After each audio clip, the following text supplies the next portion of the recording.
mes pâtes à choux. Bienvenue dans les tutos, mes pâtes à choux. C'est les tutos de Madame Pâte à choux. Bonjour à tous, j'espère que vous allez bien, c'est Madame Pâte à choux. Bon écoutez, je viens de tourner une vidéo tellement calme que là, je n'ai qu'une envie, c'est de parler à haute voix. Et en plus, il y a tellement un bordel dehors. Entre les camions qui passent, qui font un bruit monstre, les policiers, les gens qui klaxonnent. J'ai galéré, mais de ouf, à tourner ma précédente vidéo. D'ailleurs, si vous voulez aller la voir, je vous invite à y aller, tout simplement. Puisque je vous présente ces boules de Noël de la marque de Grain Creative. Donc c'est une nouveauté, c'est pour faire des petits personnages. Il y a d'autres boules qui existent, il y en a une pingouin et une renard que je n'ai pas reçue, mais voilà, sachez que vous pouvez les trouver en magasin. Et c'est pour faire 3 petits personnages, mais vraiment trop mignons, très simple. Donc pour les enfants, c'est juste parfait en cadeau de Noël ou en calendrier de l'Avent. Ça peut être vraiment cool. Donc on passe au sujet de la vidéo d'aujourd'hui. Donc aujourd'hui, on va parler de clay cracking. Alors, qu'est-ce que c'est que le clay cracking? Donc pour ceux qui traînent un peu sur la YouTube sphère et qui adorent un petit peu toutes les vidéos en mode ASMR, slime, etc. Eh bien sachez que c'est dans ce genre de choses, un peu ASMR, satisfaisant, voilà. Qu'est-ce qu'on fait? Comment ça se présente? Donc déjà, pour commencer, il vous faut de la pâte, bon pour moi ce sera de la pâte Fimo, voilà, pas de la pâte polymère parce que celle-ci ne, enfin si, elle se cuit mais au micro-ondes, pas au four. Donc de la pâte un petit peu aérée comme ça, voilà, il faut ce genre de pâte. Donc moi j'ai pris la Fimo Air tout simplement parce que c'est ce que j'avais chez moi et que ça fait un moment que je l'ai et que je ne l'ai jamais utilisé, que là c'est exactement ce qu'il me fallait pour cette vidéo, donc je suis trop contente. Mais si vous avez un autre style de pâte, eh ben, utilisez-la. Il me semble que ça marche même avec la Play-Doh, la pâte à modeler, donc voilà, utilisez la pâte de votre choix et apparemment en fonction de la pâte, vous aurez un craquement différent. Il vous faut du vernis, donc soit du vernis de couleur ou du vernis transparent, donc c'est bien du vernis pour les ongles. Moi je n'ai que mon Fast and Shiny Base Top Coat de Kiko Milano, je n'en ai pas de plus cheap, de moins cher, mais bon après il n'est pas excessivement cher non plus, mais c'est ce que je vais utiliser pour la vidéo d'aujourd'hui. Aussi j'ai pris mes tubes de peinture acrylique parce que je compte colorer la Fimo Air en fait, voilà, on verra bien ce que ça donne. Et j'ai pris ma boîte de gants parce que j'ai pas envie de me colorer les mains avec la peinture. C'est tout ce qu'il nous faut pour le clay cracking. Alors, le but, c'est en gros de soit colorer votre pâte ou pas, voilà, selon vos envies, ou vous pouvez même la peindre ensuite, mais il me semble que le craquage n'est pas aussi bien. Après, en fonction des vidéos, j'ai vu que certains c'était bien, certains c'était moins bien. Apparemment, le vernis est important. Moi, je n'ai que ça. J'ai du sèche-vite, mais je vais pas l'utiliser parce que c'est assez cher le sèche-vite, donc j'ai pas envie de l'utiliser sur du clay cracking que je vais foutre en l'air et qui va finir à la poubelle clairement. Mais voilà, donc je vais essayer de faire plusieurs petits éléments et puis on verra bien ce que ça donne. En tout cas, j'ai trop hâte. Je sais qu'il faut laisser sécher un certain temps et donc pour cela, j'ai aussi pris une petite boîte de cure-dents, un carton et en fait je viendrai mettre mes petites créations au bout vernis et je viens de casser mon je viens de casser mon cure-dent et je viendrai les planter pour laisser sécher. Il y a certaines personnes qui disent qu'il faut laisser sécher entre 30 et 1 heure et 30 minutes, hein, pas 30 heures, 30 minutes et 1 heure et d'autres une nuit. Donc moi ce que je vais faire c'est que je vais tout faire aujourd'hui, je vais les laisser sécher jusqu'à demain pour le vernis et je les craquerai demain puisque normalement si on a mis assez de couches de vernis, environ 2, 3, 3, 4, ça varie en fonction des gens que j'ai pu voir sur YouTube, ce n'est pas censé sécher à l'intérieur. J'ai trop hâte. En fait j'ai trop hâte de les craquer mais je vais être trop frustrée parce que je vais pas pouvoir le faire aujourd'hui. Alors pour commencer je vais mettre mes gants. Donc il y a certaines personnes qui vont peut-être me demander où est-ce que j'ai acheté ces gants noirs. J'ai toujours voulu des gants noirs pour mes loisirs créatifs et j'ai tout simplement acheté sur Amazon. Et c'est ceux de HNS, Hygiene and Seashine. Voilà, je l'ai très bien dit. Nitril Soft Small parce que j'ai des doigts très fins. Alors, je vais venir prendre ma Fimo Air. Je vais essayer de ne pas trop arracher le paquet, puisque j'aimerais, si j'arrive, faire plusieurs vidéos sur le clay cracking. J'adore dire le clay cracking. Alors, on va commencer par une petite création. Oh, c'est tellement, mais tellement satisfaisant en plus à toucher la Fimo Air, même à travers les gants, parce que c'est un petit peu froid et c'est un petit peu, je sais pas, c'est un peu une texture de neige. Et ça doit bien faire 2 ans que j'ai ce paquet ici chez moi. Et elle est toujours nickel. Alors, je vais commencer par faire un macaron. Trop envie de faire un macaron. Je vais le faire avec... Je vais laisser un peu de blanc pour l'intérieur. Je vais le faire avec un petit peu de rouge. Je vais ajouter ça au cure-dent. Là, le but, c'est vraiment qu'aujourd'hui, on fasse tous les petits éléments de clay cracking. Je vais essayer d'en faire quelques-uns.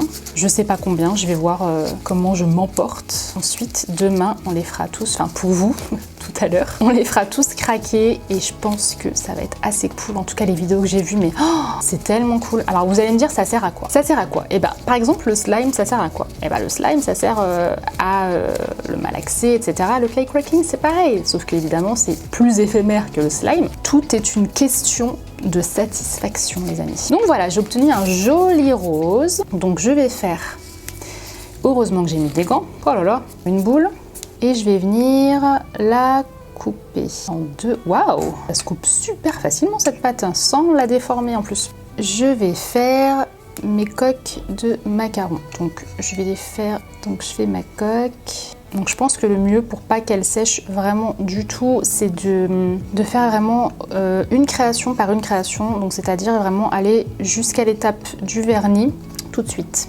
Donc en une création quoi. Ne pas toutes les faire en Fimo Air et ensuite les vernir. Sinon votre Fimo va sécher. On va quand même faire un macaron qui ressemble à un macaron, même s'il est un peu craqué. Et on va texturer ça pas avec l'aiguille, mais avec un cure-dent.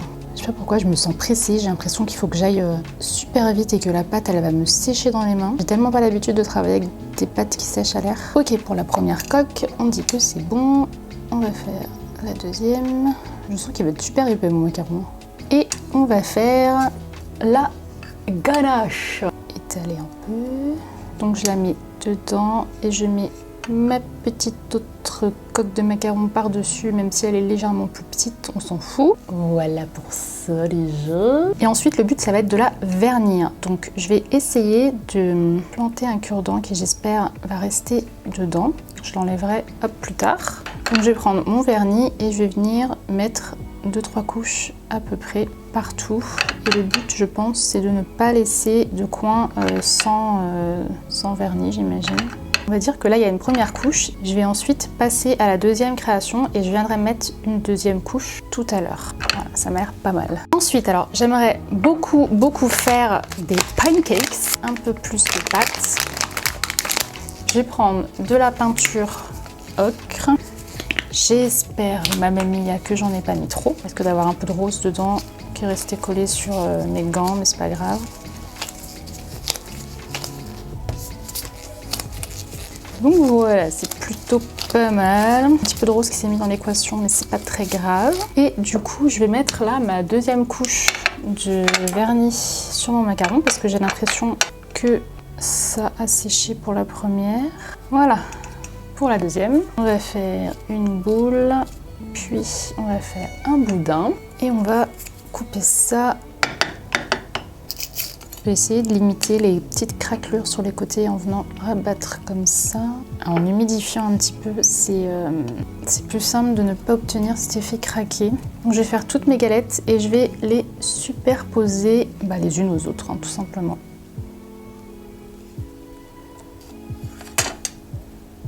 Mon dernier pancake. Voilà pour mon gros tas de pancakes. Ce que je vais faire, c'est que je vais mettre un petit bout avec du jaune pour faire le petit bout de beurre. Il n'est pas très jaune, mais c'est pas grave. Hop. Je vais couper. Tac. Et tac.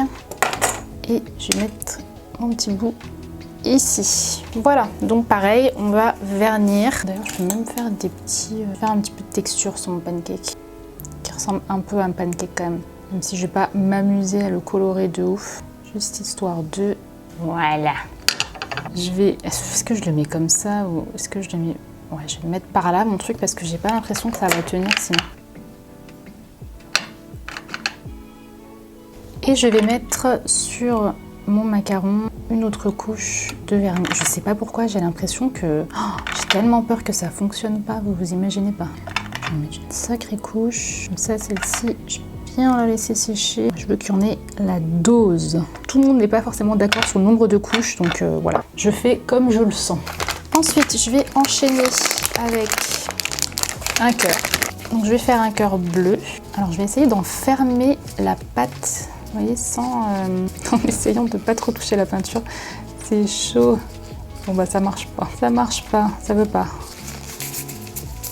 Alors petite astuce pour ceux et celles qui utilisent ce genre de pâte et qui ont du mal à la travailler, sachez que en s'humidifiant les mains, on enlève un peu ces petites craquelures disgracieuses. Donc je vais prendre mon petit cure-dent et je vais gentiment, généreusement l'imbiber de vernis. Alors, il me semble qu'à la base, ce truc de clay cracking, c'est coréen. Puis je vais en profiter, évidemment, évidemment, il est plus lourd de l'autre côté.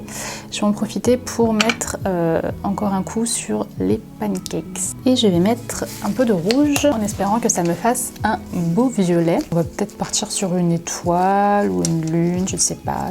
Ouais, j'ai obtenu un violet qui est plutôt pas mal. Alors voilà pour mon joli violet.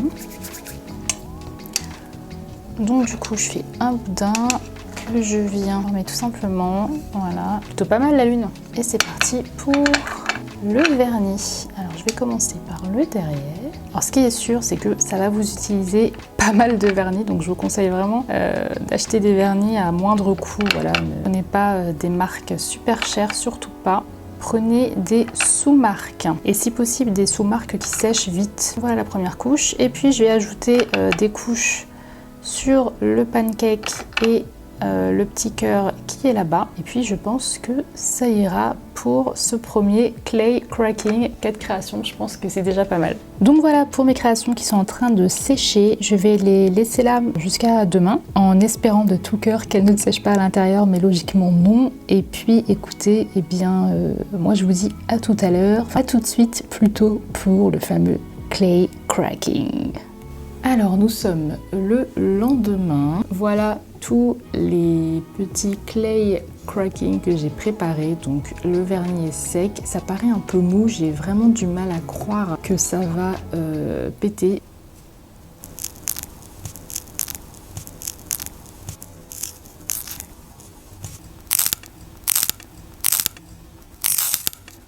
Ah, celui-là il a un peu mieux marché. Il craque pas de ouf non plus. Ensuite, on passe à la lune.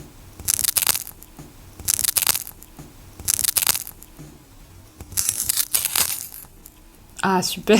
Et pour terminer, celui que j'avais vraiment le plus hâte de craquer, c'est le pancake.